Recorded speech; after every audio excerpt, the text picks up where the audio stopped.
The outline of Omoto, number 4. The early life of co-founder Onisaburo Deguchi.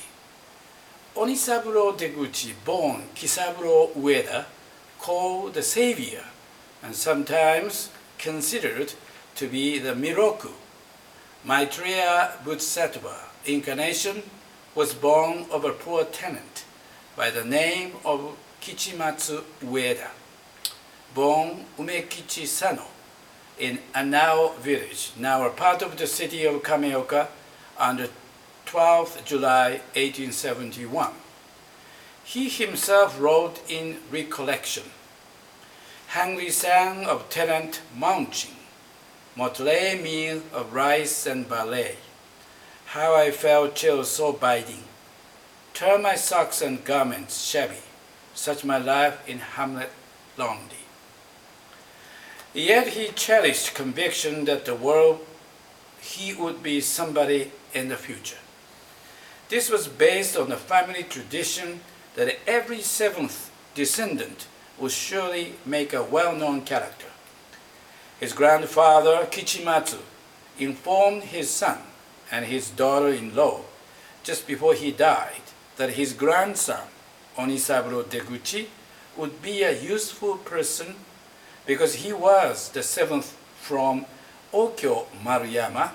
His real name was Mondo Ueda, who was a leading painter in Japan. His precocious talent was proved by the fact that he became, at the age of 12, an emergency teacher in the small primary school of the village. He is said to have had to sit on tall students' shoulders in order to write on a blackboard. He remained in this position for 2 years. On the other hand, he was avid for knowledge. He attended an evening school in the nearby Buddhist temple to learn the Chinese classics and went to study the Japanese classics. At the age of 17, he began to contribute prose and verse to a local literary circle. His literary taste was the key to the later prolific writer and was based on prodigious learning as well as inspiration. He changed trades several times. For a while he took to inventing agricultural implements only to fail. At 23, he left for the nearby town of Sonobe, where he served at his cousin's, who was a veterinary surgeon. He was naturally endowed with a marvelous memory, and so he learned and memorized by heart around 5,000 pages of the 16 volumes of veterinarian medicine books. He wanted to be a veterinary surgeon and soon outdid his cousin both in study and skill.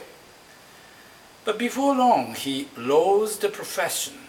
He must not, however, forget his additional efforts made towards studying Japanese philosophy and literary classics under the noted scholar Korehira Okada. When he was 25, poverty drove him to take the examination for policeman and prison officer with success, but he declined both. Once he had a lemonade factory in a neighboring town, but it lasted only during summer. In January of the next year, he founded the Seiyu Kan, the diary which flourished for a year. But that was the end of his holy career. His father's death in July 1897 put him into a position of supporting his family. The eldest son, as he was, had to work harder than ever with his brain and muscles. From his autographical writings, we can easily see that Onisaburo was not the exception to experiencing the mental unrest of youth. At the sight of the inconsistency and injustice which society abounded in him, began to entertain deep doubts and distrust towards human life. Such a conception was caused partly by his father's death.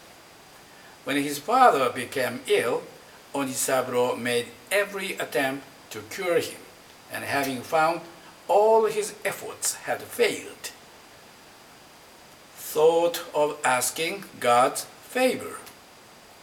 He visited many places of worship in the neighborhoods for advice, and he repeated his visits. However, Onisaburo became disgusted with the superstition and corruption he witnesses throughout. In the meantime, his father passed away. As a sad result, Onisaburo lost all hope and courage and turned into a nihilistic atheist, abhorring gods, religions, and faiths.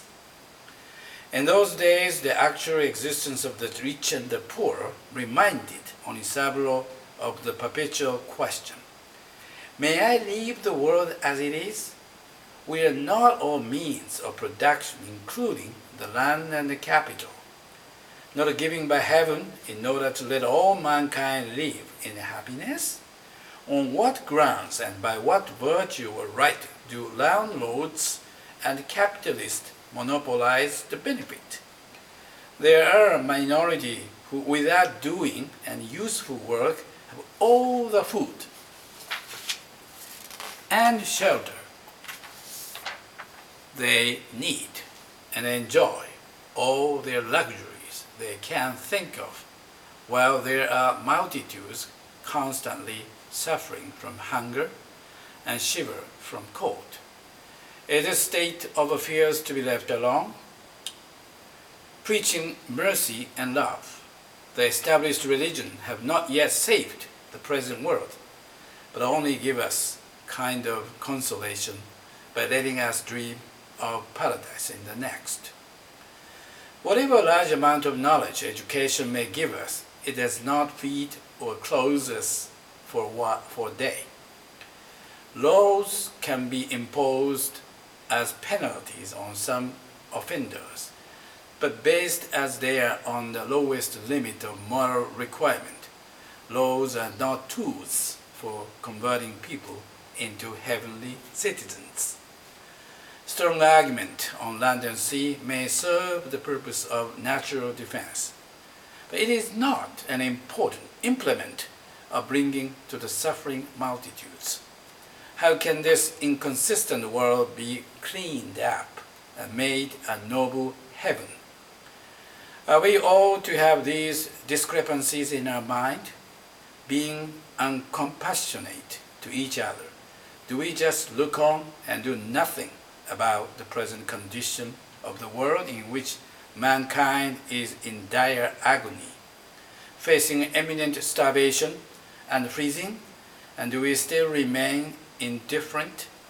Onisaburo's heart was constantly tormented by these uncertainties. There was nothing inside which would help him escape from this state of impasse. Thank you very much.